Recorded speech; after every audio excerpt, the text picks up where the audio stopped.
just like any other drug, I think pain could be addicting. And it's so hard to get out of that because you're so used to living in that dark for so long that once you see the light, you're like, my eyes hurt. I don't want to do this. So you go back into the darkness. Yeah. And it's just going past that pain.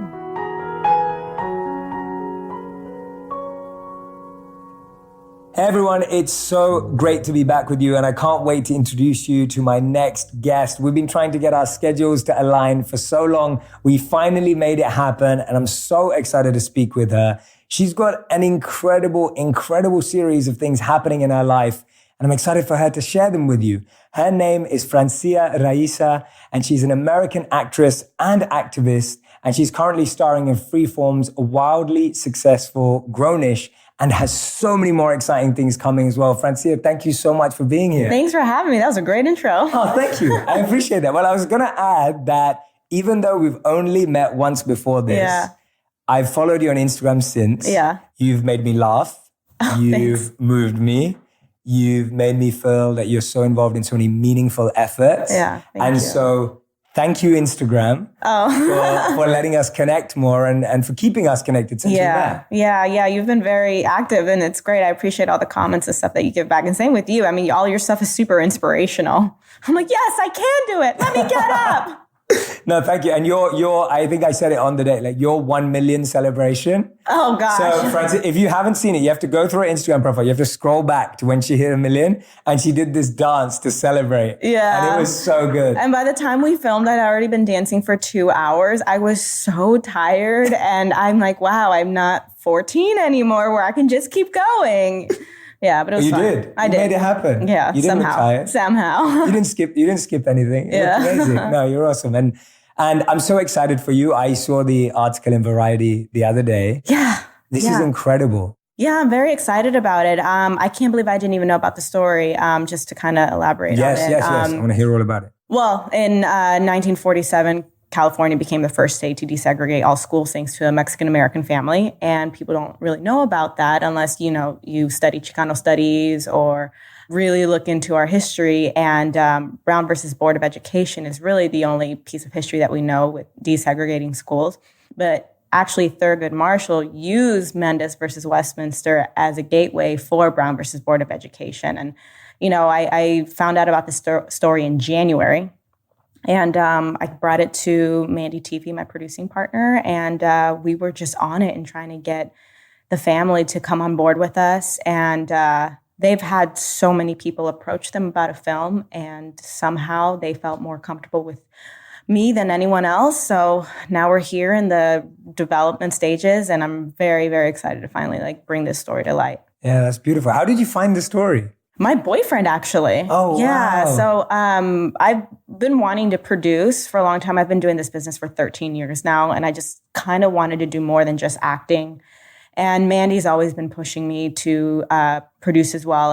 Her husband is actually my manager. And so my boyfriend's super supportive. And I've been looking for stuff. And he came across it somehow. And he's like, did you know this? And I was like, no. And so I started looking more into it and reading about it. I brought it to Mandy. She goes, how does no one know this? And I got rejected from school when I was 5 years old for not being able to speak English. So that was against my rights as a citizen. So, we contacted Sylvia Mendez, who actually was awarded the Medal of Freedom from Barack Obama. Wow. And contacted her, went to see her, and had probably a 2-3 hour conversation with her. And she immediately said, no, I don't want to give away my rights. And I was like, okay, listen, it's more than just making a movie. I know that education is very important to you. I'm upset that I didn't learn about this in school. And I want this to be a part of our school curriculum. And the best way to do that is through Hollywood. I was like, it has to be told. I told her about my getting rejected from school, which she was shocked about because that was in the 90s. And this case happened in the 40s. I didn't know this, but later on I found out that she went to her sister's house and said, I have a feeling about her. I think this might be the right move. And it was just a gut feeling. Met the whole family. And then a few months ago, we got them to sign paperwork, and now we're partners. That's incredible. Congratulations. Yeah. Thank you so much. I love the synchronicity of that story. Yeah. It gives me so much faith in entertainment and its role in shifting culture right. and telling stories. because the way that all came together, like your boyfriend, the family, they trusted you. And that's huge. Yeah. Like, that's massive for them to be turning that down, but for you to also have had that experience yourself. Right. And that's one thing that my mom was always so upset about. She goes, name the school, which I won't now, but it's not worth it. But I was telling my mom, I was like, it's so funny. At 5 years old, this happened to me. Who knew that rejection would lead to this opportunity? Amazing. Yeah. Years later. I mean, you just never know. Absolutely. And what a beautiful connection. Do you reckon that's the reason that the family felt like that was one of the reasons? I think it was a part of that. Us Latinos, we're very big about gut feeling. And one thing that they said, they're like, you can't really translate it. They said, we just had a presentimiento, which means intuition. And I think just in conversing with her and, growing up in this industry, being very passionate about my culture and really wanting this to be a part of our education, I think is what really drove them to be like, okay. I love that. Where does that Latino gut intuition come from? Like, when did you start saying that to yourself? When did that start being a way you made decisions in your life? When my mother knew things about me that there was no way she would have known about, and unless it was that gut intuition. Yeah. I'm like, Mom, how do you know this? She goes, I just know. It's just the weirdest intuition that women develop. Can you tell us one of those examples? Do you remember any off the gut? I mean, this might be TMI. This is really TMI, but it's one of those things where nothing happened. I saw my mom one day. I went to visit her at a restaurant and she goes, you lost your virginity yesterday. And I was like, how do you know that? It was one of that's wow. How crazy it is. There's no way she would have known. Yeah. But she just knew. That's amazing. Yeah. Wow. That was the best example you could have given us. Yeah. TMI. Yeah, that's crazy. Yeah. Wow. And I love how true that is for you, because even your role in Grownish is challenging typecasts, right? It's challenging typecasts? As in you're challenging how ethnicity and backgrounds are presented. I think it is in any role, period. Right. I mean, I think before, when I was first starting in this industry, I was just so desperate to work. I was like, I'll do anything. And now I'm more so standing up for my culture and just my characters and, saying, I don't feel comfortable saying that, or this is a bit stereotypical. That's what I meant, yeah. Yeah. So I think it's with every role. Right. And just even myself, there was a line, we're shooting season 2 right now. And, I have a scene with someone where we're talking about relationships and he's saying, girls get crazy, whatever. And my line was, well, girls only get crazy because, and I went to the producers and I said, you know what? I don't feel comfortable saying that because I'm almost condoning the fact that girls go crazy. So they were very open to that. And I was able to say quote unquote, whatever. But, stuff like that, I'm very much about standing up for. Any sort of body shaming, I won't talk about. I'm just more open and really standing up for my own personal beliefs that will coincide with the characters. That's amazing. When do you feel, or what made you feel confident to even have that conversation? Because from conversations I've had with artists and actors before, it's very much that's the script and it's not really something that shifts much. Right. So when did you develop that confidence, or have you always had it, and where's it come from? And I think turning 30 really made me be like, God, don't care as much. But 2, honestly, it's the MeToo movement. Because once these stories started coming out, I realized that a lot of things that I wasn't okay with, but I was quiet about, were actually not okay. So because women started speaking out about their experiences, and even men too were speaking out on this stuff, and the time's up, I just started being more comfortable being verbal, especially because now people do get in trouble for it. So, and people are very open-minded. I work with the best writers and producers and stuff. So it's just a conversation. And you hear this growing up, but it doesn't really hit you until you're older, I guess, or something happens where the worst thing they can say is no. So might as well try, or you're just going to regret and be like, what if I should have, and I hate saying I should have. Yeah, absolutely. And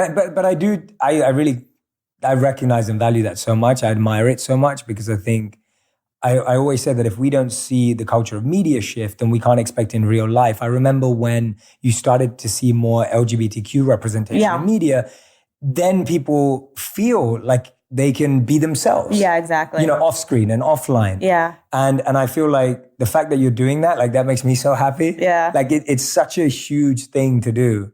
And whether that's you representing your background, your walk of life, your philosophy, your ideologies, whatever it is, I think it's such an important stance. So I just want to recognize you for that. I appreciate that. And applaud you for it. Thank you. I think it's hopefully going to give anyone who's listening, like more upcoming artists also, the feeling to... the freedom to do so. And there's a way to go about it. Just do it with grace. Have a conversation about it. Like I don't come with an attitude. I'm not yelling.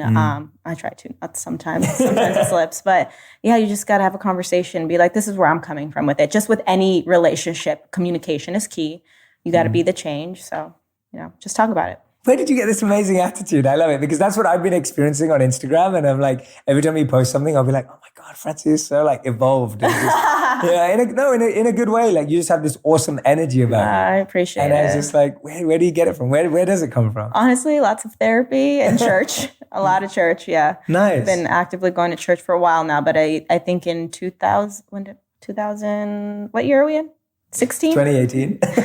16, 15, I was going consistently every Sunday and just really soul searching and having conversation, just really understanding things a lot differently than the way I was seeing them. That's beautiful. And that was not something that you did since you were young. It was something that came later on. Yeah, I came later on. When I was younger, I mean, I went through, as many people have, a lot of trauma growing up.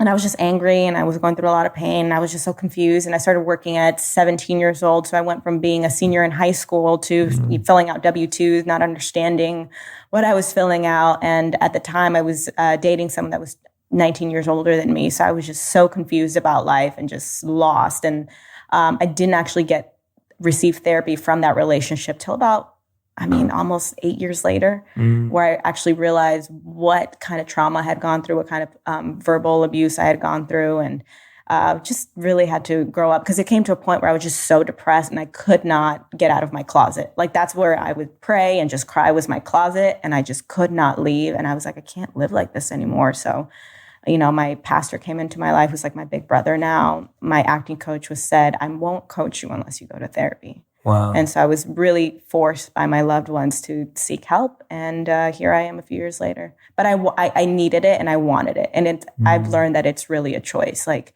people can tell you things or you can give advice, but if they're not ready to hear it, like there's no point to it. Yeah. And I was just at that point where I was ready. It's amazing. Thank you for sharing that. Yeah, of course. Yeah, such a beautiful message also for loved ones to hear that. Yeah. That they have to do or play their role. Yeah. Like what you just said, your acting coach wouldn't work with you if you didn't. Yeah. And just playing that role, but then you're still saying it's your responsibility, it's your choice. Yeah, it is. I mean, they got to play their role, but also be patient with you when, you reject it and or accept it. Because,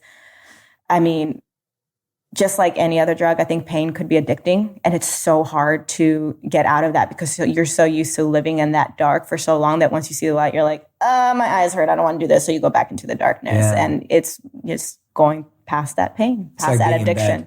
Yeah. It's like being in bed and trying to wake up. It's so easy to just stay under your covers. Yeah, and make excuses. Yeah, make excuses. I'll work out tomorrow. Yeah, exactly. Self-pity is so addictive. Very addictive. Yeah, very addictive.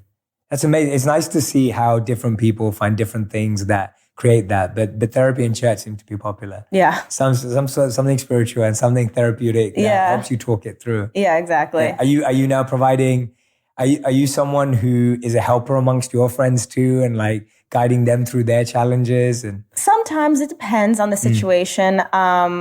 If they look for it and want to have a conversation, for sure. I mean, I have a different group of friends. We have group chats going on. And if they come to me, then for sure I'm there. But sometimes it's like, you got to wait to see if they're ready.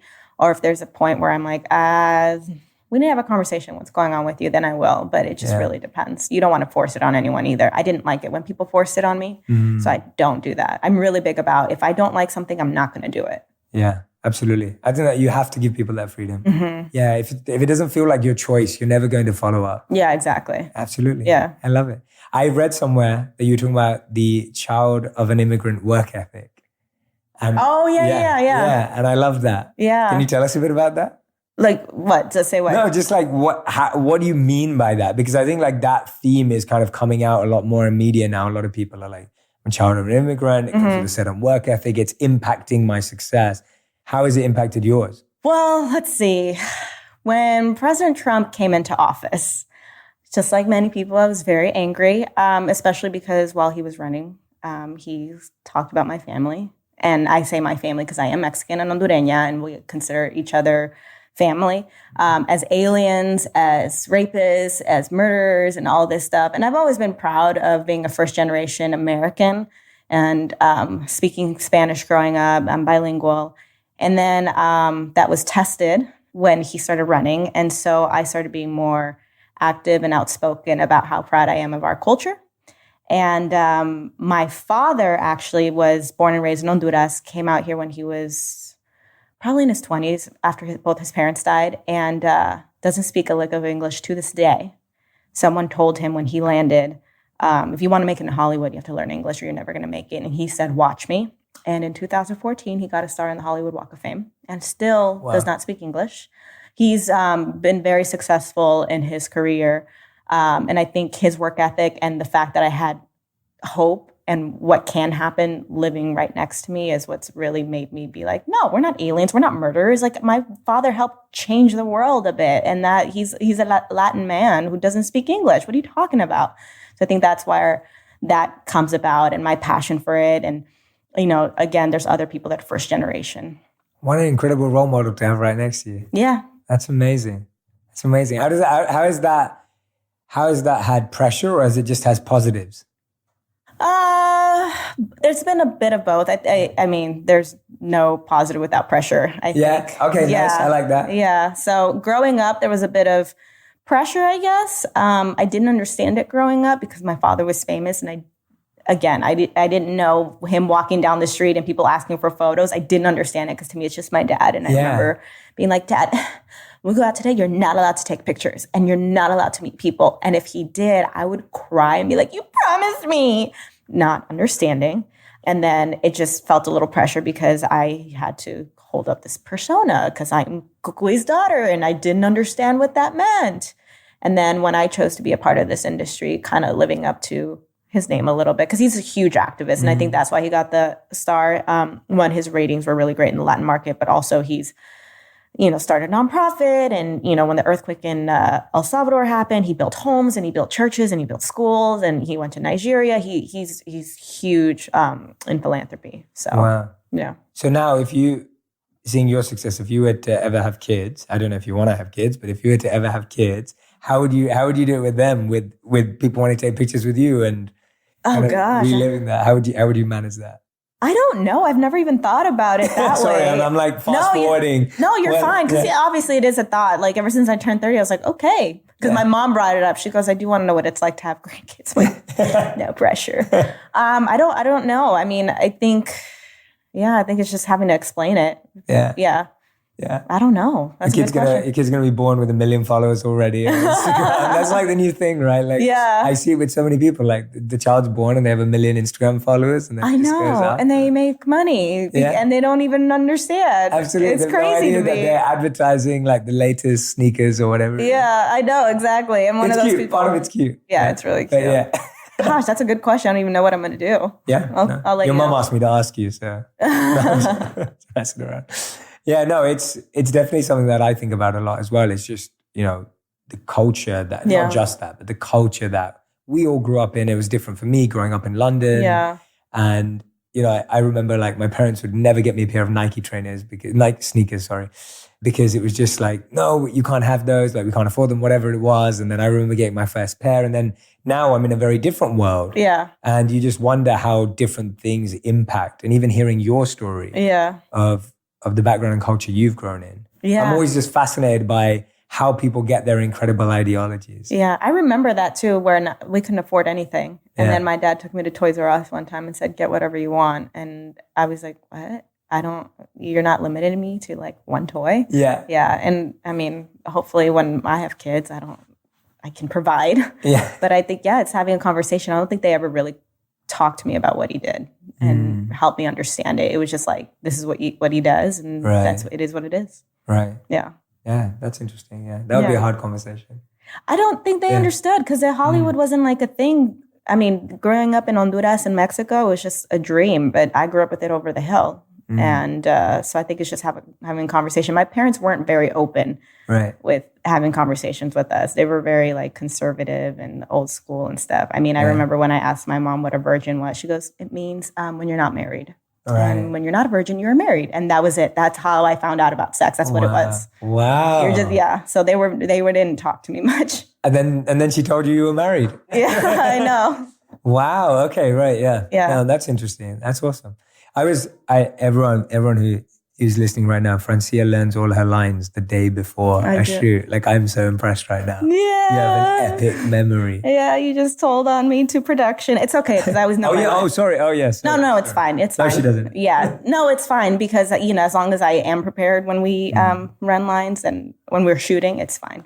But that's the best way that I learn. Like, I can't do it too many times before because then you over rehearse, and there is such thing as over rehearsing, and then you're more in your head and it's not as organic. I mean, like you and I are having a conversation right now. I mean, if this were a scene, I would have learned it right before because I want to actually listen to your dialogue. And if I over rehearse, I'll know your dialogue, then I'm not hearing you and then I won't react organically. Wow. Yeah. Has your style evolved? Has your workflow evolved as you've been?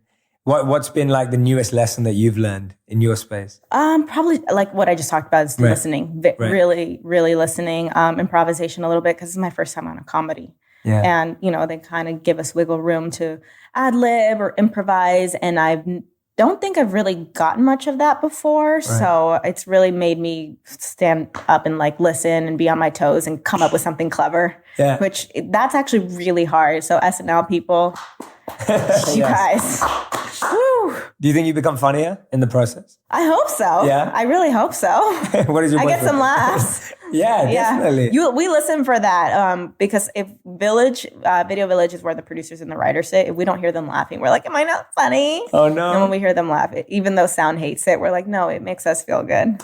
What's that pressure like, though? It's like, because that's, I guess, very different to having your lines, doing your script. Here, you've got that room. Right. It's like, how does that feel? Like trying to wait for laughs, etc. You're almost like a stand-up comedian, and then I know, right? It's better now because we're all family. This is the second year that we've been working together, and I think I put more pressure on myself than anyone did because I was so used to drama, and I can cry on cue, but comedic timing is crazy and it's a real thing. So I was just putting a lot of pressure on myself, but I've chilled out a lot this season and just kind of let it happen. Nice, yeah, nice. I'm gonna be looking out for now those moments where I'm like. Yeah, and that's Francia being comedic and having those moments. When I see your work and I follow you on Insta, etc., as I was saying earlier, you seem like someone who really values your physical and your mental health. Yeah. Like someone who really prioritizes it. At least I feel that way. Yeah. And what kind of rituals or setups have you put into place that have helped you do that with a stressful career, with a pressurized lifestyle, with crazy travel plans, as we were discussing earlier? Yeah. What's become like priorities for you to make sure that both of those work well? Church on Sundays. I have to, even if I'm traveling. I've been bad about going physically because of work and I'm tired, but they thankfully will stream it online. So I'll watch it online even if I hear it in the background. So that's been very important to me and very helpful. Journaling. I'm big about journaling and I try to find time either in between takes or in the mornings. It's been harder in the mornings, but my ritual is waking up, making my coffee, going outside, to journal, and then I go to the gym or yoga or something. And lately I've just been getting some friends to do yoga with me. I'm trying to get your wife to do it with me. Do it. Yeah. She would love that. Yeah, hot yoga. Oh my God. We just talked about it. Yeah, please. That'd be amazing. Yeah, so it's like, I just need that stress reliever. Yeah, absolutely. And your journaling, was there a specific process that you did, or it was just letting all your thoughts from the day before, or what's that kind of taken, or is it just very open and random and spontaneous? It could be random, spontaneous, but my journaling are my prayers because I'm very bad about being like, dear God. So I just write it, and what I do is I write letters to God. I love that. And then whatever flows. That's beautiful. Yeah. Oh, wow, that's amazing. Ever going to print it as a book? Probably not. Okay. These are personal. Yeah, it's very personal. I know people have approached me about that, but they're super personal. I think especially in this business, there's a lot of pressure to be public about things. So that stuff like that, I think is good to keep private, which is so weird to me because it wasn't a thing until social media came about. Because before it was like, keep your stuff private, Now it's like you get paid to be more open about your life. Yes. And, I think some people can tend to go crazy because you share too much. Just like when you're little, if you share too much gossip, it comes back to you. So I can't even imagine being in the public light with some of these relationships and breakups. I mean, it's breakups especially, because you already have to deal with the breakup and then deal with people's opinions on top of that. It's just, it's a lot. Totally. Yeah. And sometimes I feel like vulnerability is mistaken for telling everyone everything. Yeah. And it's almost like, I don't know how you feel about that. That's how I feel. Like vulnerability to me doesn't mean telling everyone everything. Yeah, no, it doesn't. Because I just don't think that that's going to be helpful to you or to everyone. Right. It's not useful. Yeah, to me, vulnerability is just being transparent in what you feel comfortable in. Like, I'm being vulnerable right now and having this conversation, but I'm not telling you everything about my life. You know, you don't have to be. I know. Yeah, no, absolutely. Yeah. Absolutely. Yeah, no, I feel you're being transparent too. I feel like you're sharing. But yeah, it's relationships develop in layers and you kind of move forward with people. And naturally your inner circle knows you better, etc. And trying to get everyone to understand you at the same level actually doesn't make sense. No, especially at the speed that most people want to do it in. Yeah, exactly. Yeah, it's like that, isn't it? It's like, I want to get to know you straight away now. Yeah, and I'm like, chill out, bro. Chill. And as you know, I have friends that I've known for many years, like our mutual friend. I call him Rez. Yeah, Rez. Shout out to Rez. What's up, Rez? And Look at what you did. Yeah, exactly. And Montana. So, I've known him since we were 14 years old, but now it's like we're at a point where we know each other so well, but it wasn't because we, started sharing each other's secrets right away. We actually weren't friends in high school, and he hates that I talk about that, but I think it's really cool that, we actually weren't friends in high school. We developed a relationship afterwards, and now we're here where we just like intuition. We just know each other. Yeah. Yeah, that's beautiful. And that's such a nice message to everyone listening. Yeah. And it's okay if it takes time to become friends with people. Friends, relationships, everything. There's no rush. There's absolutely no rush, especially relationships. I know people are like, after the first date, what is this? Yeah. And I was one of those girls, like very much about what is this? Where is this going? I just don't want to waste my time. And I understand that, but it's okay to be friends first. I think those are the best relationships. Yeah. I've been saying to a lot of people as well that just everything is so much more gray rather than black and white. Like it's like this or that. And we're much like all in or nothing. Yeah. Or it's like, okay, what's happening or it's not happening. And it's almost like, well, actually things are so much more gray. Yeah. And you allow it to develop organically and naturally rather than rushing in or rushing out. Yeah. But it takes time and it takes like time. Yeah. And energy, like real amounts of energy and connection, which I feel like we just feel like we have less and less time. So, well, that's true. Which is true. Which we were trying to figure out. We were like trying to schedule a dinner. I know. And then we were both like, maybe 2019. Yeah, I know. We'll try and make it happen before. Yeah. You got to meet my boyfriend. Yeah, I really want to. Yeah. Tell me why you think we'll get along. I think on a spiritual conversation, you guys will get along. He's very much about meditation as well. So I feel like you guys will get along that way. And I just have a feeling. Okay. Yeah, nice. You guys will get along. You have the gut intuition. Yeah. Well, no, I need to talk to you about your prayers too. I'm a huge fan of prayer. Good. I think prayer is probably one of the most beautiful things. And I remember when I first started praying, and this is beautiful talking about it with you. I didn't even plan this, but when I first started praying, I'd always be like, I don't know what to say. And then now that prayer has become so much more natural and a conversation, it's almost like you feel inspired to pray. Right. Like the prayers are coming through you and to you as opposed to you having to think about what to say or saying the same thing every day. I don't know does that sound similar to your experience or what's yours like? So when I first started praying, and I'm going to share this because I don't know if this will speak to someone. Obviously I was like just sitting there. I'm like, I'm talking to myself. I don't know what. So I started journaling and those were my letters to God. But it came to a point where I felt disconnected. And I was like, I don't hear God the way that I used to, or I don't feel things the way I used to. And I'm having a harder time.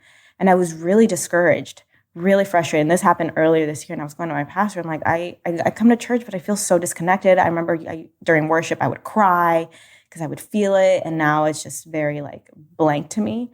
And one thing he said to me was, you're not praying the way that you used to. When you used to pray, when you first started, you were in a broken place. Of course you heard God differently because it was a broken person seeking that. But now that you have Christ in you, it's just in you. You're not going to hear him the same way because you're acting Christ-like, which is what we are taught in church, is to be more Christ-like. So when you're more Christ-like, it's not that you're disconnected. You're just living and walking in what, Christ wants you to be walking in. So it's definitely been different now because now it's like, I hear about the fires. I'm like, dear God, please, with these fires. I was like praying for rain, something, it's just more of a conversation, whether it's in my car, in the shower, just like, you and I are talking right now, it's not so much like, okay, I got to journal, I'm going to be quiet and listen to worship, or sometimes even just listening to music. Worship music is my form of praying, and it's just a conversation, and just the way I'm acting or the decisions that I make and how I handle certain situations is my form of being more Christ-like and handling prayer. Yeah, that's beautiful. And I love that acceptance also of we do change the way we communicate. Yeah. Just like we do in our relationships. Yeah, it's the same thing. It's not like, oh, because it was good then. Yeah. It's like that same feeling has to happen. Yeah, exactly. And that's hard to accept, because I was like, I'm not as connected anymore. What's going on? I'm going to church, but it's just, I'm not so broken anymore where I hear it the same. That's the difference. And that's where, you can either try to go back to being in that dark place so you can hear it the same way, or you just kind of accept the new chapter that you're kind of enduring, which is what we work so hard towards. Yeah, you've just opened up a new thought for me. It's so often that we actually recreate more drama to feel that brokenness again, because that makes us feel connected. Yeah, it's addictive. Yes. It's addictive. Yeah, so we can have something going on or wrong with us. Like, I'm like, oh, I'm not crying in therapy as much as I used to. Let me try to make something up. Or my boyfriend and I are getting along. That's weird. Let me start a fight. I hope you're not going to do that. No, I've been good. Yeah. I mean, if anything, I'm like more open, like, hey, I've been snappy lately. I'm sorry. I don't know why. I don't know what's going on. Yeah. No, we do the same. I always do that. I think I apologize to my wife like all the time. Yeah. I'm so much more aware now of the way I'm behaving. Yeah. So it's so much more easier to catch myself behaving in a way I don't like, or being distracted, or whatever it may be. Yeah. Than just being like, I'm sorry I'm doing that. Yeah. And please forgive me, because I'm going to do that when... Or just being aware and actually being able to inform the other person of why you're behaving that way. Like, oh, I'm trying to do this right now. Yeah. And that means, I don't know, No, the same. I mean, I've been more aware, and I'm like, I'm sorry, and recognizing it before. And before I used to be like, it's your fault because you didn't put the toilet seat down, so it's making me react this way, So now I'm more like communicative. Is that how you say it? Communicative. Yeah. Put the toilet seat down, gents. Put the toilet seat down. Yeah, make it easy. Make it easy for yourself. There are easy things like that in relationships, though. Yeah. And that's what I think. It's like, I always found, like, me and my wife, by far the best and the easiest and the most amazing relationship I've ever been in. Obviously, that's why we got married. But the interesting thing about it is that I feel like I never wanted to be in a relationship where we just argued over the dumb stuff. Or the small stuff. Yeah. Because I felt like that was the easy stuff that we really should change, adapt, clear, like make it easy on yourself. Yeah. Because relationships as you grow gets harder in different ways. There's so many different ways. I think I thought it was good. I was like, I'm great. Because I was celibate, and for like a year and a half, I wouldn't date. And I was like, let me just focus on myself and grow, because there's no way I can keep a relationship right now. So after a year and a half, I met him, and I still wasn't even ready to date, but he came in my life, and I was like, you know what? I can handle this because I'm so good. And then realizing, oh, you're still a shitty person in some capacity, because even though I'm good, I'm selfish now. So now I have to learn to not be selfish and communicate and, compromise, which is like the biggest thing is compromising. Yeah. Is that bad? And we're back. Yes, we're back.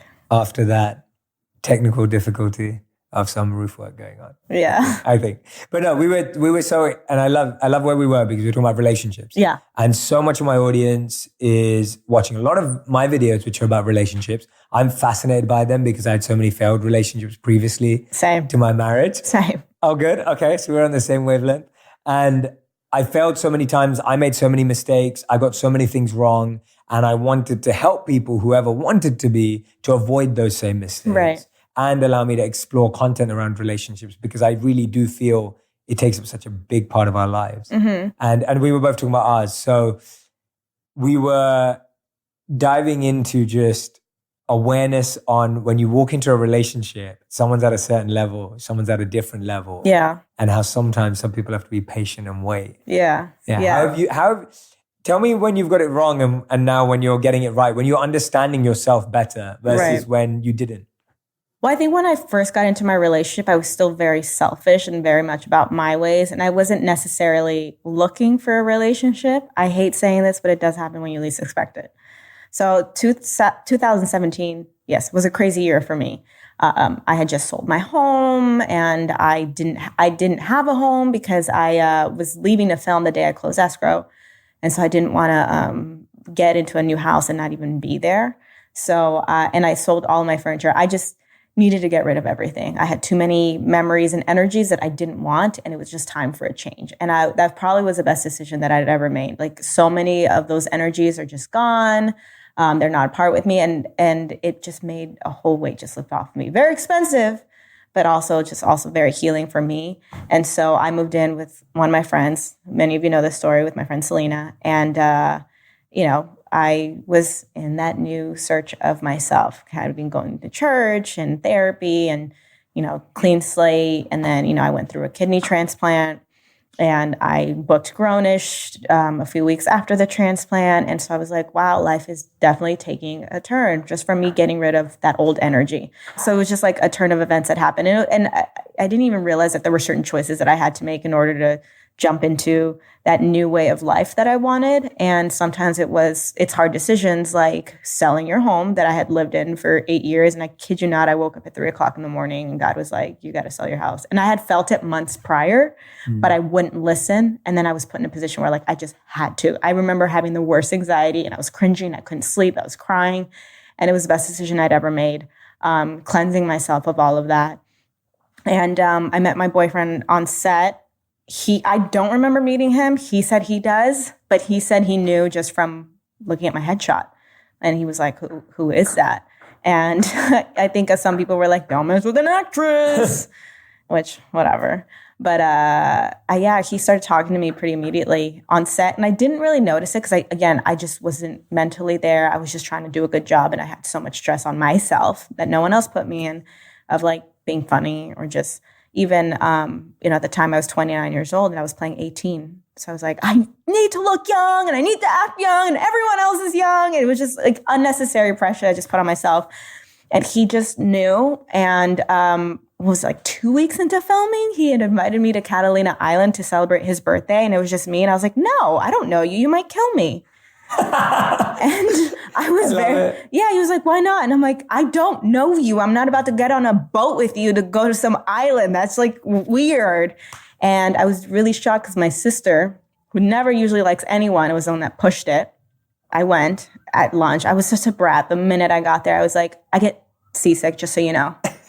And I was like, well, I'm here, but I don't want to be here, just so you know. I was just so mean, but he was just so persistent about it. And we actually ended up having a really good time.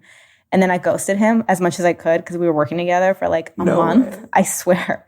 I ghosted him for a month. I would see him at work and he was trying to be sweet. You're so beautiful. I'm like, stop talking to me. You're doing the most right now. And basically we're a year in and we're good. But what I was talking about earlier is he was somewhere where I just wasn't yet, and I wanted to take my time. And I was so good about rushing into relationships, and after the first date being like, what are we? I didn't understand casual dating. Yeah. Kind of like they do on The Bachelor, where they date multiple girls or guys at a time. I just didn't know how to do that. So if I went on a date with you, I'm like, okay, cool. So when's our next date? And if I went on a date with someone else, I think I did it one time where I was dating a couple guys and it just backfired on me. And I was like, I don't understand how people do this. And it's okay. I don't get it. So with him, I just was like, all right, let me just take it really slow. We went to Catalina, but I'm just not there. He called me. He actually called, not text. He called. And I was like, what do you want? I'm not here right now. And he just kept pursuing, which is crazy because everything that I had wanted in a guy, he was doing, and I was rejecting it because I wasn't used to it. I was so used to being ghosted or being hit up late at night, you up, or, being a secret, or just all the toxic things that you don't want. I was so used to that, and he wasn't doing it. And so I was rejecting it, and I didn't want it. And then it took about 7 months for me to get to where we're at now, even though I'd been posting about him sooner because I always knew that I wanted to be with him, but I just was still kind of hesitant because I was just scared. And I learned that it's definitely a choice. It's definitely a choice to work through things with someone. And he chose every day to keep choosing me, even though I was acting like a brat. But what was it more than the persistence? Because I'm sure people have been persistent with you before. And that's sometimes not enough. Or was that? It was just different. I just could not let him go for some reason. Like, as much as I tried, I would still pick up his phone call, or I would text him like, you haven't called me today. It was just different. I think also the fact that my sisters, not having met him, were so supportive of it. Yes. Also, Yara Shahidi, I blame her and her mother, because they talked him up and they were like, you don't understand, he doesn't do this. I'm like, yes, he does. I'm an actress. He's in the crew. I'm sure there's plenty of other actors like, no. And so I think finding out that this was out of character for him was what made me be like, oh, you might be a little different. And this is how he got me to hang out with him after Catalina. After Catalina. He came up to me one day on set and said, can I come to church with you? What am I saying? No. No, you're not allowed to come to church. You can't come to church. MySpace. So yeah, it was smooth. It was smooth. Oh, nice. Yeah. That's amazing. I can't wait to meet him now. Yeah, he's great. I love it. And now if you read Francia's messages, they're so about him on Instagram. They're so different, cute and adorable. And yeah, thanks. Yeah, it's nice. Yeah. But it's nice to see. I just love I'm so glad you shared that, because I love how you didn't rush into something when you didn't feel ready. Mm-hmm. At the same time, amazing props to him for actually waiting, sticking around, being patient, not rushing it. Yeah. And then actually saying like, yeah, this is working for me. Right. Whereas today I find like I do see a lot of, okay, let's talk about this, because you could say it from your perspective. I do see a lot of this today. A lot of guys are trying to do everything nicely and well and provide, whatever they're trying to do. They're trying to like wine and dine and date and all the rest of it. But a lot of girls are like resisting. Because we're not used to it. Right. Okay. So tell us a bit about that. Like, if someone's in that same scenario, what signs should they be looking for? As a female or as a male? As a female. As a female, I think where I was at a point where I was just tired of toxic relationships. Mm-hmm. And it was really necessary for me to take that break for 1.5 years. Mm. So it was a choice. And if you're ready to break that cycle and you want a relationship and you don't understand why you're single and you don't understand what's not working, take 1 year, and which might sound like a long time, but it took me 1.5 years, but take 1 year, take 6 months, whatever, just to yourself. Because unless you step away from whatever is keeping you in that darkness, you're never going to be able to see the light. So it's like, your body, when you start eating healthy and you're so used to eating fast food, your body adjusts to eating fast food. But when you start going through a detox, you're going through a lot of pain, your stomach hurts, you're releasing a lot of things. And then let's say you eat clean for about a month. If you even touch a French fry, your stomach starts to hurt because you've cleansed it so much that you're not even used to that, that toxic, those toxic foods and oils anymore. Your body's like rejecting it. So I think in life and period, you have to do that, where you kind of have to step away and take that out of your vision. And so you can kind of clear your mind, be more about yourself. And then when you step back into it, you have more of a clearer vision of who you are and what you're looking for. Does that make sense? Yeah, it makes perfect sense. Yeah. When are you writing a book? Oh gosh. No, genuinely, I'm not messing around. Like, it makes perfect sense. Yeah. It makes perfect sense. It's the same with any sort of diet. Mm. Yeah. And what signs should guys be looking for? If they're being really persistent, they really like a girl, they're really making the effort, but she's resisting and pushing back, what should they really be doing, and what signal should they be looking for? I guess the signal with me, I mean, it's hard. I think really understanding where they are in life, the best thing you can do is be their friend. That's awesome. It's beautiful to hear it. I love it. And thank you for being so open and honest. I think it really helps the conversation. I don't think I ever really have. I'm starting to more so this year because I've just been through such crazy experiences, and I feel like people really need to learn it. Just like I value from it when I go to church, because, pastors, they pour their own life out as they're also teaching the Bible. I think it's important for us, especially given the platform that I've been given, to kind of speak out about it. And it really does make me feel good when, girls come up to me or people comment on Instagram that like it really kind of helped their day a little bit. And I think that's what it's about at the end of the day, is just kind of giving back and helping grow in this crazy little life. So it seems like relationships has been an area where you've really learned a lot about yourself. Yeah. Work has too, in terms of the incredible work that you're doing, which we spoke about earlier. Has there been any other area of your life that's exciting you, or something new that you're trying to learn right now, or something that's fascinating you that hasn't been around before? Like what? There's so many things. Okay, let's start with activism. Let's start with anything that you're being an activist for, something that you're standing up for, something that you're really passionate about. Right. obviously, I'm super passionate about the Latino community right now, which is why I'm really excited to bring the Mendez story to life. And then I wasn't so outspoken about, my culture. I mean, I was always like, I'm Latina and I'm proud or whatever. But I've had some people come up to me being like, thank you for talking a lot more. And I was like, I gotta be honest, I just was scared before because, I don't want to complain so much about being Latina and not being able to work because, I've been very fortunate that I am Latina and I have been able to work in Hollywood and it has been difficult, but I also wanted to praise the people that gave me an opportunity. And also, I didn't want to complain without having a solution. Mm-hmm. Someone challenged me in that one day, like, okay, if you're complaining about this, what's your solution? So now I'm more open to talking about it. And because I've gone through, I guess, sort of a change within myself, I wasn't so angry anymore. And I've learned to have a lot more grace in communicating and stuff like that.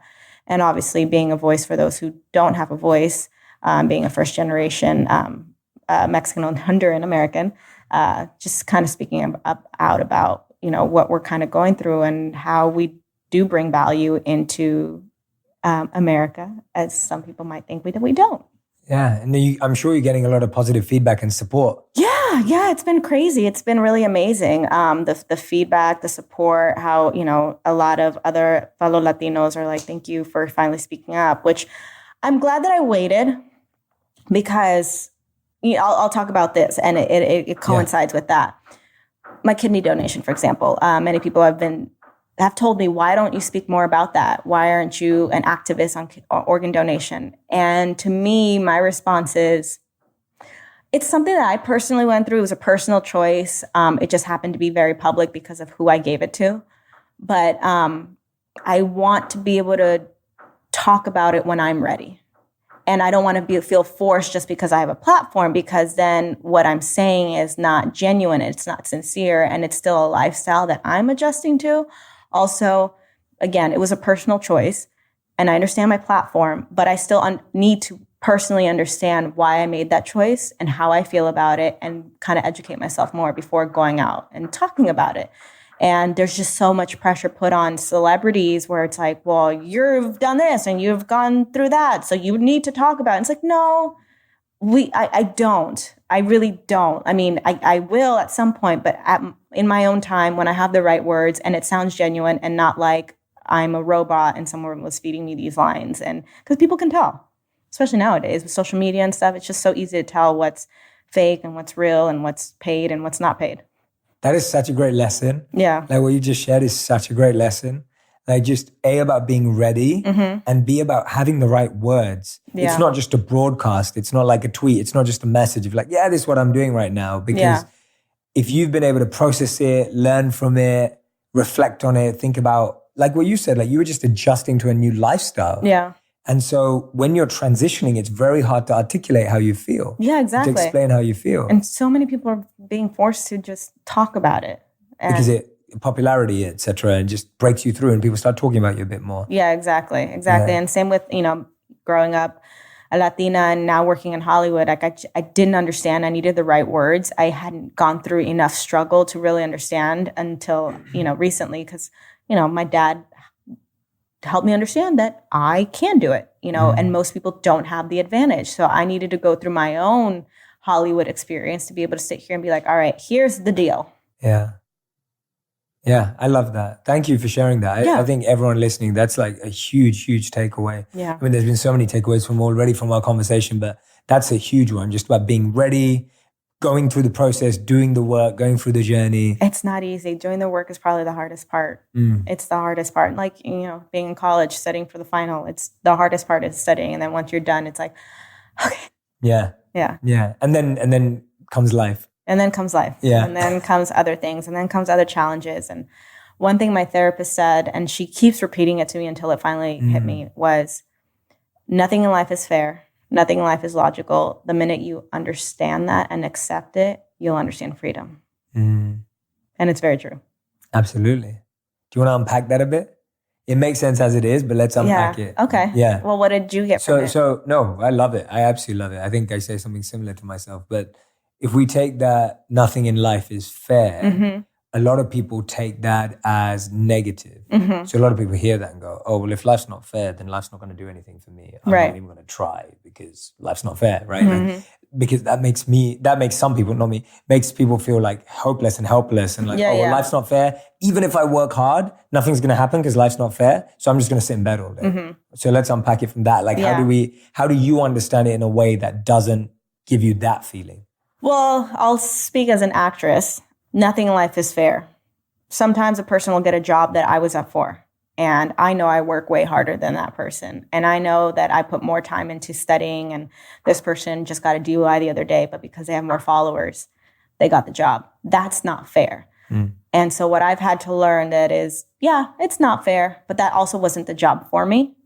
That's the door that wasn't supposed to be open. Another door was supposed to be open. For example, I was on a show, and I got recast, and I was like, the hell? That's never happened to me. It was like, I just got fired. Whoa.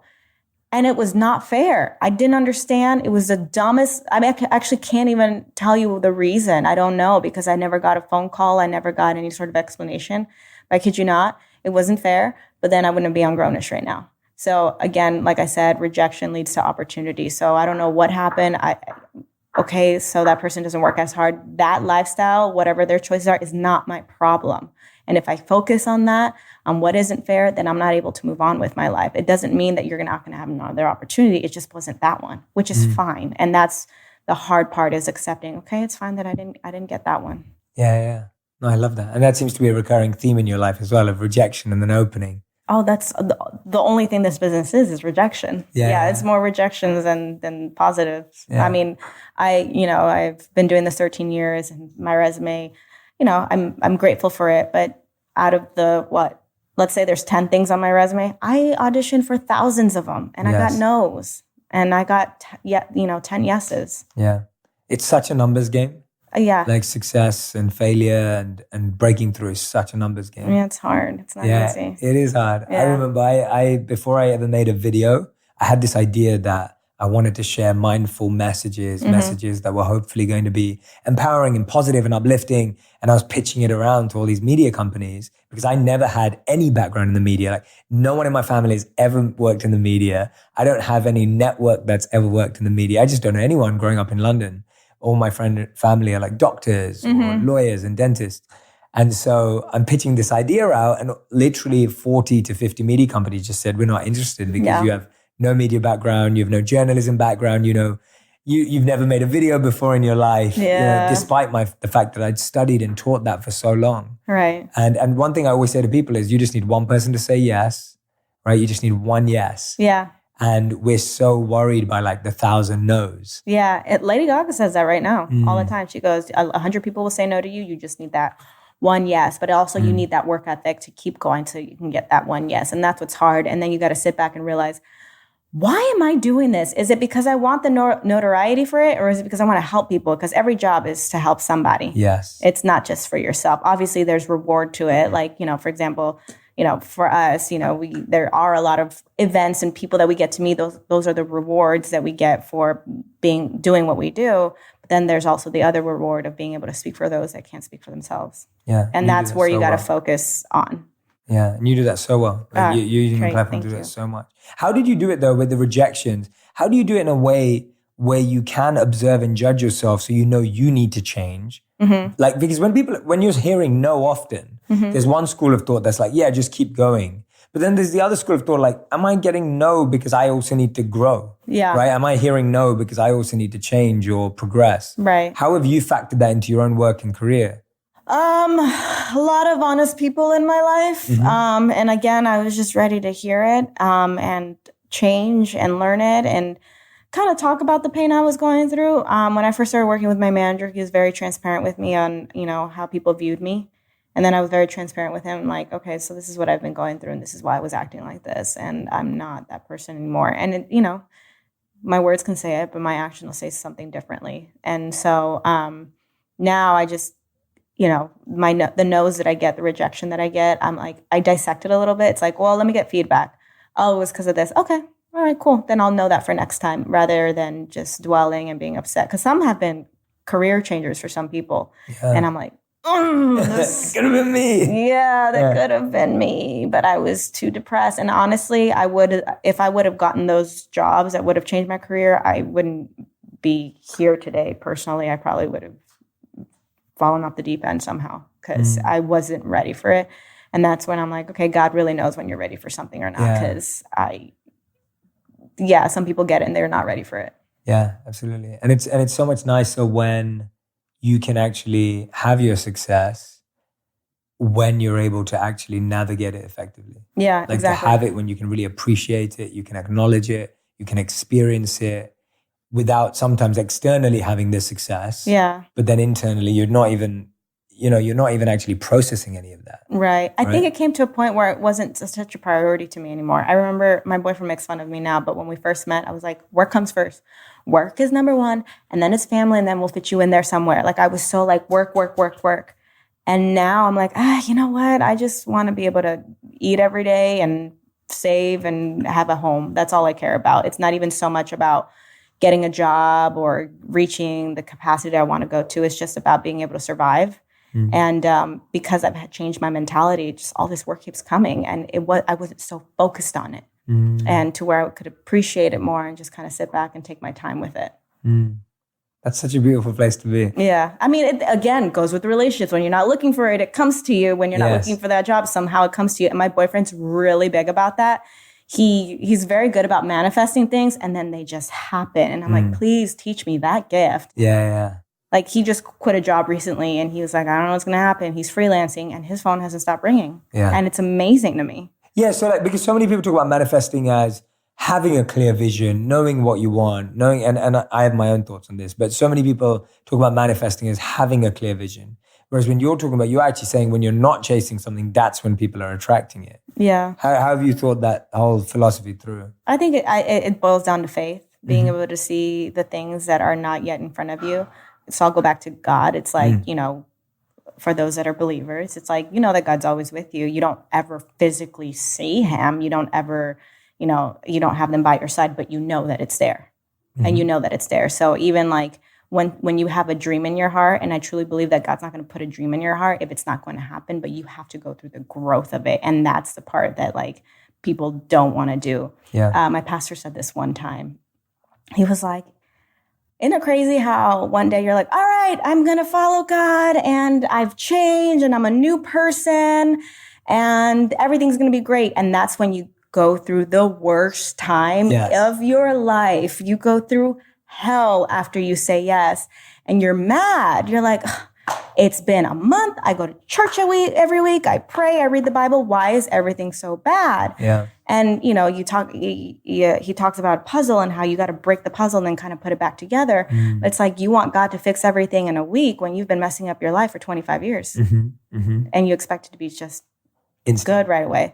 So I think it all just comes to faith and just having the faith that everything's going to fall in place the way that you're supposed to. So I think with manifesting, it's so much more of like just believing in it and letting it happen organically the way it's supposed to and not trying to force things. Because when you try to force something, that's when it's bad or wrong or you just feel terrible about yourself. Like when you try to force a relationship that you clearly know you're not supposed to be in and then you're depressed for 5 years. Yeah, absolutely. Yeah, no, I remember when I trained as a monk, so many of our teachings were in the same vein around it. When you pray for humility, your ego gets crushed. Yeah. So you're praying for humility. You're like, I want to be humble. I know that it's important to have humility and not have pride. And the next thing you know, like everyone's like blowing up your comments. So like everyone's coming up to you and your ego's getting crushed. Yeah. And so when you're praying for strength, you're sent challenges. Yeah. Right. When you pray for strength, you have to be strengthened, and that's going to take challenges and going through pain. Or you don't just get strength. You don't just one day wake up with more strength. Or when you pray for patience.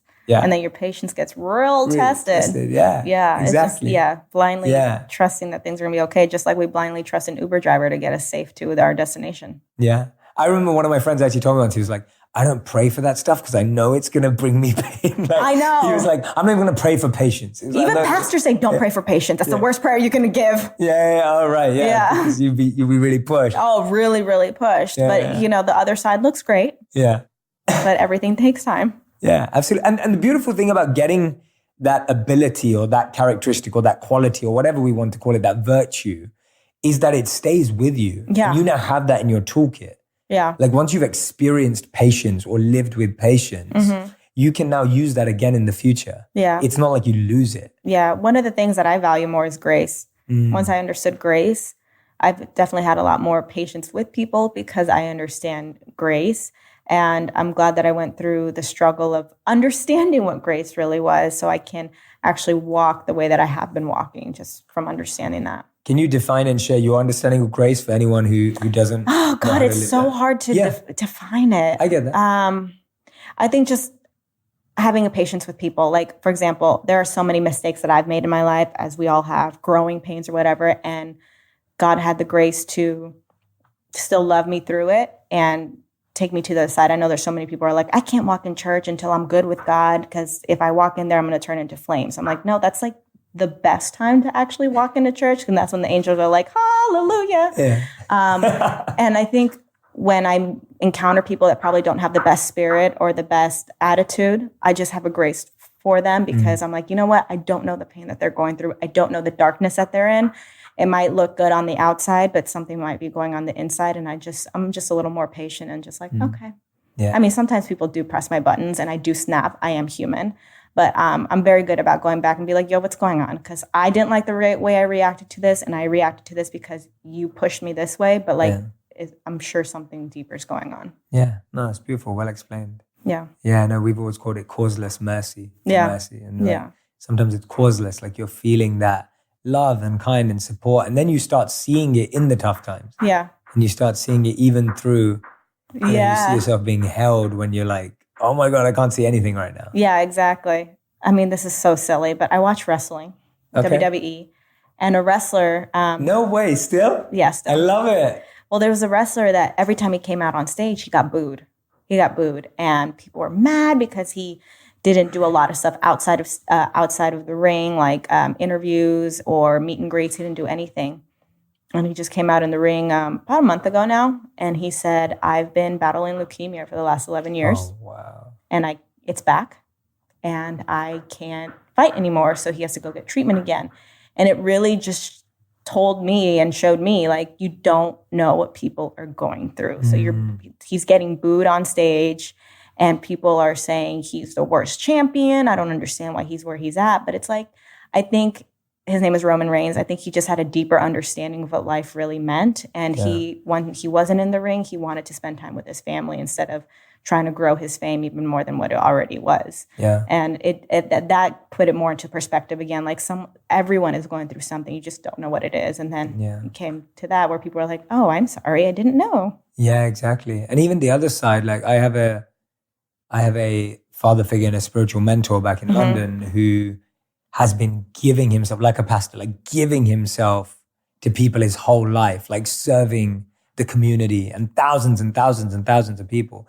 And recently he got diagnosed with stage 4 brain cancer. Oh, wow. And it was just like, he never ever showed that he was struggling because he was able to like wake up early and serve his whole life and give himself. And it's almost like a lot of people took that for granted as well. Yeah. And kind of overused it sometimes. You know what I mean? Like when someone's really compassionate and kind and you're just like, oh yeah, they're like Superman. Like it's like no one ever loves Superman or cares for Superman or Batman or Wonder Woman or whatever it is. Like that person is almost just living for others. Yeah. But everyone as humans has a limit. Yeah. And then people get mad at him.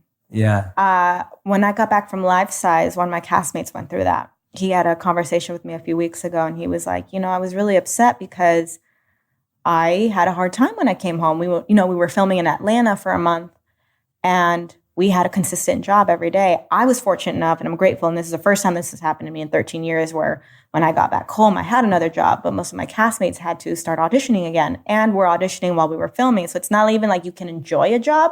You have to already think, okay, what am I going to do after this? So he was like, I went through kind of a depression a little bit and I was really upset that my friends didn't reach out to me and didn't check on me to say, are you okay? How are you feeling? And, I have sort of a resentment. And I said to him, I'm like, are they actors? Because they're probably trying to figure out their own life right now. You just got back from a job. They weren't working that whole time. So instead of being frustrated, just ask them, are you okay? This is how you usually act towards me. I'm not getting that from you. What's going on? And, he didn't think about it that way, which we all do. We're so used to even me, like sometimes I don't hear from my pastor, not understanding that, oh, he has to help run a church. I'm not his only priority. Yeah. Everyone's going through stuff. And he has 2 kids, you know? Yeah. And I always remind people, I'm just like, if you're struggling to see the support from others, just realize that most of those people can't support themselves. Exactly. Like just taking care of yourself is such hard work. Such hard work, yeah. And yeah, just recognizing everyone has limits, everyone has boundaries. And sometimes you support so many other people that you don't find the time for yourself. And then you're running on empty. Yeah. And then you have nothing to give. Yeah, exactly. Yeah, exactly. Yeah, no, super important. Okay, I'm going to ask you my last 5 big questions. Okay. Oh no, it's not scary. It's just last 5 minutes, last 5 questions. I always do in every episode of every podcast. I want to ask you, what's the most meaningful thing you're working on in 2019? Mendez versus Westminster. Okay.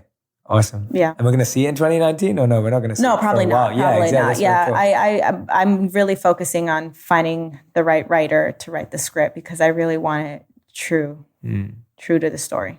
What are you doing for the most fun in 2019? The most fun in 2019? Well, I just moved in with my boyfriend. So that's just a new chapter that I think will be really fun in decorating our house. Oh, very exciting. Yeah. And yeah, we're going to do some tips on where to shop. Yeah, well, I'm looking at all of your stuff like, oh, this is cute. This is great. Nice. I'm glad. That makes me feel better. Yeah, and I think a lot more traveling. I haven't traveled at all. Ooh, not anywhere specific?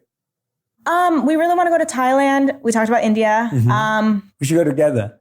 I would love that. That would be amazing. You would be the best tour guide. That would be amazing. I'm going to tell him. We should talk about that, yeah. So, I mean, this actually brings up another topic, which I know we have 5 minutes, but... No, we don't have. We've got loads of time. Okay. If you got more to talk about, go for it. I don't even know if I was... We've got loads of time. Oh, we got time. I just want to get you out on time. Okay. I've got time.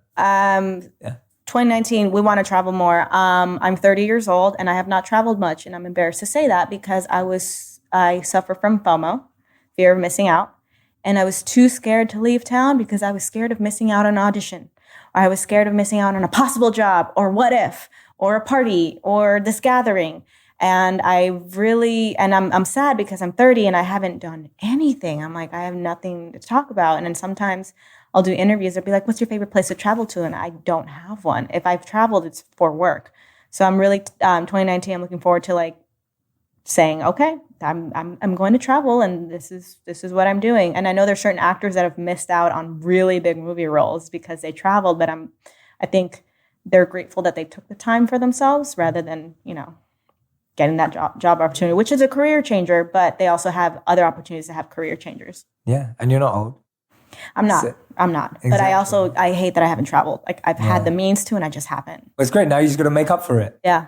Now you're going to make up for it. Yeah. And I have someone to do it with. I have a travel buddy now. Which is a beautiful thing to have. Yeah. Like as in it's exciting that all those, I don't know before, but all those times when you could have traveled, it's kind of more meaningful now. So. It is more meaningful now, but even before, I was so jealous. Some friends would go to Hawaii by themselves just to do yoga. And I was like, oh, I wish I could. I just could never leave. Right. And I was just so used to being stuck in my bubble. I think part of it was my childhood because my dad didn't let us do anything. So we were just stuck in our house. And I think breaking free from that was really hard for me. Like I can't sleep over at people's houses. I was never allowed to do any sleepovers. So I'm like, no, I'll drive home. I'll Uber. It's fine. I have to be in my bed. Oh, wow. Yeah. So we're going to break that one. Oh, I don't know. I like my bed. That one you like. Someone's going to have to like transfer your bed. Yeah. I can't sleep over anyone's house. Yeah. Cool. Okay.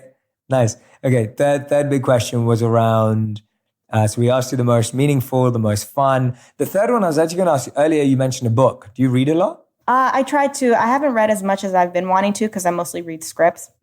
My favorite book right now is called Redeeming Love by Francine Rivers. It's a Christian book. Right. I've read that one 4 times. Wow. Life-changing. Redeeming Love? Yeah. Beautiful. Yeah, it's about a story in the Bible. And it's, I can't remember their characters. I remember their book characters, not in the Bible, but remember about the guy God told to marry a prostitute. It's that story, but told from her perspective. And I've gotten 4 different messages from it because of each time that I've read it. First, the first time I read it, because I was in such a broken place, I thought it was a love story between the 2 people. And I was like, oh my God, this is amazing. They fell in love, all this stuff. And then the second time I read it, I was like, oh, this is a love story between her and God, not him. He was just a vehicle in order to get her in a relationship with God, which I threw the book. I was like, whoa. And then the third time I read it, there's a small part in the book. and I threw it again. Where this book's in bad condition. Yeah, it is. Where one of the characters was asking her, the lead character, her name is Angel, did you know you could say no? I threw the book because I was like, wow, she had a choice to say no, but she didn't know how to. And it was just, I learned a lot from it, and it helped me grow a lot as a Christian reading this book and as a woman. Amazing. Thank you. Yeah. And fourth question, before we get to the fifth, the fourth question, 13 years in the industry, all of this experience, seeing your family, your father, what's your advice to young creatives, young artists, actors, actresses, musicians? Get used to the word no and be okay with it. It's a lot of hard work, and I think just enjoy the process of it. It's not easy. You're going to have times where you're the lead of a TV show and then you don't work for 4 years. And don't make it your be-all, end-all game.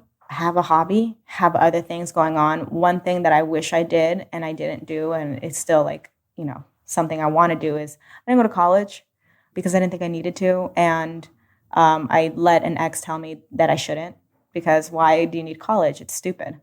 You're going to be an actress anywhere. You're working as an actress. And so I wish I had other things to fall back on. Like, there are other things that I'm very interested in, and I put a lot of my energy in it, which helps me kind of better myself as an artist. So have other hobbies, be okay with no, and always study. Rita Moreno told me, stay in school, acting school. She goes, I still go to acting school. She's in her 80s. You always study your craft. Just like a doctor, you want them to study medicine every day and be up to game. You should study your craft just as much. Yeah, because you're dealing with lives too. Yeah, exactly. I mean, literally, you have to really understand human behavior in order to do what we do. Yeah. Which you have to really open up your emotions and be vulnerable, because the only reason I can cry on cue is because I've literally tapped into the pain that I've gone through and I've used it in my art, which is painful. I love that you said that, because I studied human behavior at business school. Behavioral science was what I focused on. And all of my content, all of my videos is made from that perspective. That's exactly what I'm trying to tap into whenever I'm making in much smaller way than you are, but in any content that I'm making. That's always my goal, to really understand people. Yeah, absolutely. Yeah, you have to. And fifth question, what did we not talk about that you wish we did that we can talk about next time? Life Size 2. Oh, yes. Wait, when is this coming out? Let's talk about it now. Yeah. This comes out like February, March. Oh, well, it already aired. So Life Size 2, I was able to work with Tyra Banks, who I've admired since I was a little girl, on one of my favorite childhood movies. So check that out. Let's talk about it. We've got a bit of time. What time have we got? Okay. Yeah, we got a little bit of time. Yeah. I guess Tyra was really looking for this character for a really long time. A lot of people like to say that I replaced Lindsay Lohan. I did not replace her. This is a brand new character. Since it's airing in February, I can talk about it. It's known that Eve is a doll, and there's a doll for everyone, and there's a serial number that's under her foot. So this is a new Eve doll that comes into my life, a broken young woman who kind of just needs that push to grow up and be herself and, go through that pain and kind of grow out of it. And Eve helps her through that. And I was very honored that Tyra came across my tape somehow. I didn't audition for it. And mind you, I talked about wanting to do a movie before I was shooting season 2 of Grownish. And I got a phone call randomly one day as I'm getting my nails done, like, hey, Life Size 2, are you interested? I was like, what? They're doing another one? One, I was excited, but two, I was like, what part? And it was the lead with Tyra Banks. I was like, what? What is my life right now? Are you joking me? I would have never thought when I was 12 years old watching this movie. So it was really fun working with her and getting to know her and just being in Atlanta and now being part of my favorite childhood movies. It's crazy to me. Amazing. Huge fan. And also it's the beauty of everything we just talked about now, like full circle. You weren't looking for it. You didn't audition for it. No, I wasn't looking for it at all. And it's crazy because one of our producers worked on Dear White People. She is one of the producers of Dear White People, and I shot about 3 episodes. And the very first director I worked with on Dear White People, his name is Steven Sashida. I remember our first day. He just has amazing energy. I was like, you're like one of my favorite people. And my castmates made me feel like I was so weird for saying that. And it was just like too much too soon.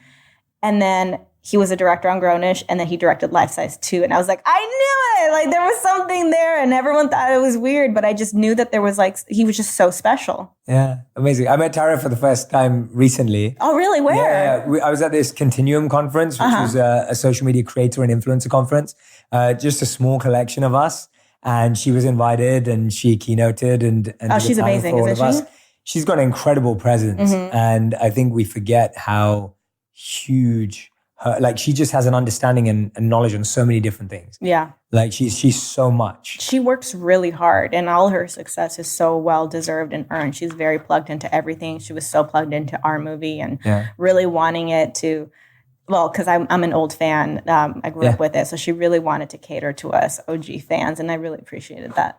Yeah. Amazing. Well, all the success for them. I'm so excited for her as well. Thank you. Thank you. Yeah, we'll see what happens. I'm not so focused on like, I want to do this, I want to do that. I know where I want to go and I know where I want to be, and I'm just kind of letting God take the ride for it. So did I know I was going to be a voice for the Latin community? No, never thought. But that's where I'm heading, and I've been very passionate about it, and I really like it. Amazing. I love it. Thank you so much. Thank you. This was fun. You're the best. I know, so much fun, and your energy is awesome, and I'm excited. I always feel like these interviews are great because even if I've never spoken to someone, you get to learn about each other so quickly in such a short period of time. But I'm excited to continue our friendship. Yeah, same. Excited to meet Christian and just so grateful that you came. Thank you so much. I'm excited to do yoga with your wife and kickboxing. Absolutely. Yeah. But thank you so much. No, thank you. This was great. This was great. You. All right. Thanks, amazing. Guys.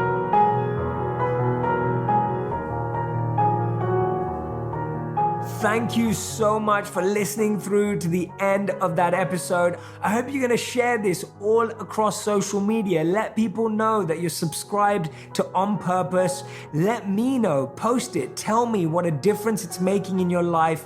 I would love to see your thoughts. I can't wait for this incredibly conscious community we're creating of purposeful people. You're now a part of the tribe, a part of the squad. Thank you for being here. I can't wait to share the next episode with you.